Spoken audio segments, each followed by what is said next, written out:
Every fall as a church, one of the connection activities that we usually do is we take a Saturday and we'll all meet together at a U-Pick in the valley here, and we'll pick apples for the day. Last year we also did berry picking in the summer, but this year we just did apple picking. We actually did this past Saturday, so I've been snacking on apples all week, and they're really good. And the harvest this year was impressive to me, especially in comparison to last year. Last year there wasn't as many apples on the trees, and when we got to the U-Pick, it was kind of sparse. But this year, like the branches, they were weighted down. There's some branches almost touching the ground. They had so many apples on them, and you had apples that were really big, crisp, good fruit. And as I was there picking, and I was thinking about this video, which was already on my to-do list, and just thinking about the idea of the text for today, of this idea of the harvest. The harvest is plentiful. If no one had gone to the apple picking, now it was packed. I've never seen that many people there. But if no one did, if the apple picking just did not happen, I think the thing that would happen is what we see with apple trees in the wild, or crab apple trees on someone's yard. The fruit just falls to the ground. And then the scavengers, the animals, they come and eat it. Some of it just rots, it attracts flies, all of that stuff. There's something about harvesting. There's something about gathering the food and bringing it home and giving it a purpose and a reason for its existence, its growth. Today we're going to look at what Jesus said. Now, many of you who've been in the church for a while, you most likely already know where I'm going with this. But in Matthew chapter 9, Jesus says this thing to his disciples. It says, starting in verse 35, "And Jesus went throughout all the cities and the villages, teaching in their synagogues and proclaiming the gospel of the kingdom, and healing every disease and every affliction. When he saw the crowds, he had compassion for them, because they were harassed and helpless, like sheep without a shepherd. Then he said to his disciples, 'The harvest is plentiful, but the laborers are few. Therefore pray earnestly to the Lord of the harvest to send out laborers into his harvest.'" Jesus, looking at the masses of people, he has compassion on them. Now, what can we see happening? We don't want to just take a section of text in isolation, but we should look at the context of also what's going around it to get a better understanding of what led to this little phrase that Jesus said here. In the previous couple sections of text, he's teaching the disciples, he's walking around, he's visiting people, and he's doing a lot of healings. And he's encountering the masses of people with poor leadership around them. In fact, he does a healing just before this. The section right before this, verses 32 to 34, he does a healing of a man, and the Pharisees say that he's able to cast out the demons because he is the prince, or the king of the demons. Prince of the demons. And so there's this misunderstanding of who Christ is by the local leadership that's supposed to be leading the people of God in his ways, but they don't recognize who Christ is. That's a problem we see today too. We have people in leadership, either in other groups that claim to have connections to Christianity, but they differentiate on who Jesus is. Or we have leaders who, unfortunately, they don't teach deep truths. They stay on the basic level of things, and their people aren't growing as they should be. Jesus looks at these leaders and he sees that they're not up to the work that they should be doing. But he looks at the crowds of people and he has compassion on them. He says they're like a sheep wandering around without a shepherd to guide them, a shepherd to feed them, a shepherd to care for them when they stumble, a shepherd to protect them from the coyotes or the wolves or the bears that come around.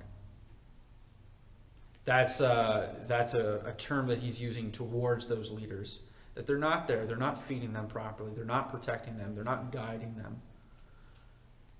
And it's a shame.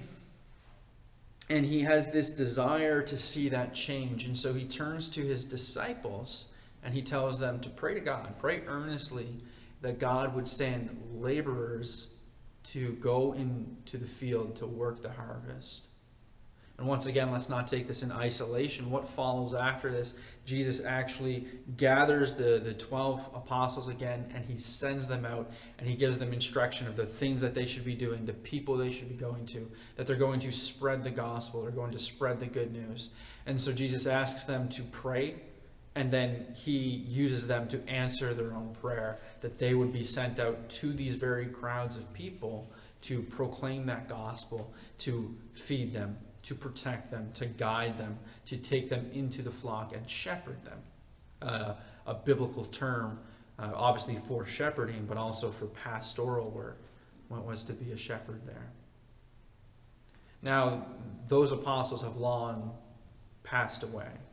They're in the presence of God, and we'll see them one day. But they're not here right now working the harvest. And I walked through the apple field and I thought, the harvest is plentiful. Not just because the apple trees were weighted down with their fruit, but because the parking lot was packed and there was a massive amount of people there. Actually, I saw some people that I haven't seen in many years, and a reminder of these connections that I had. Then the other day, I went to grab some food at the grocery store, and I like to go up to the one by First Lake here because it's quieter. But it turns out I was showing up around lunchtime, and the high school had just gotten out, and it was packed with all these students just flocking there, tons and tons of students. As I'm walking in, I'm seeing them, they're getting their bags checked to make sure that, they're good to go in, and the staff are outside only letting so many in at a time. And there was a thought in my mind of compassion, of the harvest is plentiful. There's people all around us who are like sheep without a shepherd. They're hungry and they don't know where to turn. They have coyotes and bears and predators. They have problems and spiritual oppression and all these things that are coming against them, and no one's there to help them. And so I'll say to you what Jesus said to his disciples: pray earnestly to God that he will send workers, he will send people into these people's lives to engage with them and to work the harvest and point them to Christ and be there to help shepherd them. But also, I'll say this again, be prepared. What happened with Jesus? He told his disciples to pray for this, and then in the next chapter he says, I'm sending you out. You're the answer to that prayer. You're the laborer that's going into the field. And likewise, I say to you, if you are a Christian, if you're a member of the family of God, a saint, then the Bible tells us that we are to be the light of the world, the salt, a light on the hill, that we shine through the darkness of this world and point people towards Christ. What does that look like? That looks like in your family. You lead them well. You point them to Christ. You have conversations. You do devotionals. You build each other up.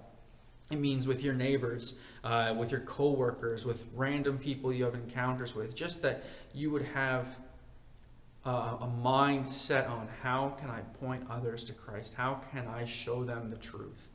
I've often used the example because I've sometimes had to explain what a pastor is, or when I was in school, what a missionary was, and because I was in the missions program. And I've used the example of if there's someone who's sick, you have a doctor who knows how to treat that sickness and to help them in that sense. But the reality is those people outside of Christ, those people who aren't Christians, they are spiritually sick, as I once was, as you once were. But we know what the cure is. We know what the answer is. We know the solution. And how can we just walk through, like a medic walking through a war field and seeing soldiers left and right on the ground and not kneeling down to help them? We have a duty to point each of these people that we encounter to Christ, to pray for them, to live in such a way that we would model him and his grace and his love and his mercy and what he calls righteous.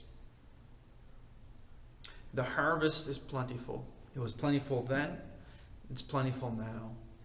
There's a lot of people out there who are looking for answers and they don't know where to turn. But you do. You know where to turn.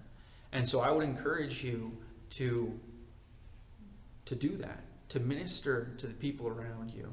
It doesn't mean that you need to become some public speaker, or you need to go to Bible college, or you need to change the personality that you are. I've seen shy people engage with shy people. I've seen people use their character that many would say doesn't make them a leader, or make connections easily, and make connections with those people who are like them, and point them towards Christ. God chooses to use us to proclaim his gospel, and he wants to use you. It's not just me or Pastor Tim up on the stage on a Sunday preaching the word, but we talked about this a couple weeks ago in my video on the role of the church to prepare the saints for the ministry.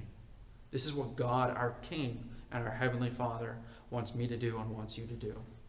So I would ask for you to take time to pray about that. To take time to think about how can I live intentionally to outreach to those around me. And pray for opportunities. Pray for guidance from the Holy Spirit, that you would be keen to understand when you're in one of those opportunities, that you would know the words to speak, you know how to engage with those people. And most of all, when you see those people, when you see the masses, have compassion. It drove Jesus. He had a lot of compassion for those people. We do too. We need to have that compassion. I hope that helps you today, and I hope you have an opportunity in this week to point people to Christ. Have a good day.